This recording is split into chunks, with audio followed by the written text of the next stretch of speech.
अबे गाड़ी रोक। तोर हेलमेट कहाँ रे? नहीं है साहब, बोला मुसवा खादिस। मैं थाना में रिपोर्ट कर रहे हूँ, तोला पता नहीं है का? मोला दबा था भाई, गाड़ी के लाइसेंस देखा, बोला तो दिहार खादिस साहब। साले बिना हेलमेट बिना लाइसेंस के गाड़ी चला था भाई, साइड कर भाई। एकदम जरूरी काम है साहब, मोला टॉनिक लाना है साहब, मैं टॉनिक बिना रह नहीं सको साहब, मोला जान दे साहब। समझ में नहीं आया क्या तोला? अभी गरियाबंद चलान करूँ साले, 8,000 के जुर्माना है, समझ में आ जाए बेटा। चल बे साइड कर, साइड कर।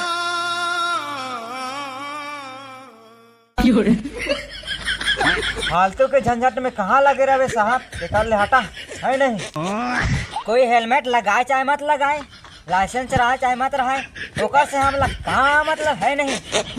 ये दे रे भाई, ये ला कथे टट्टी जाओ सेफ्टी में और काम निपटाओ चेफ्टी में।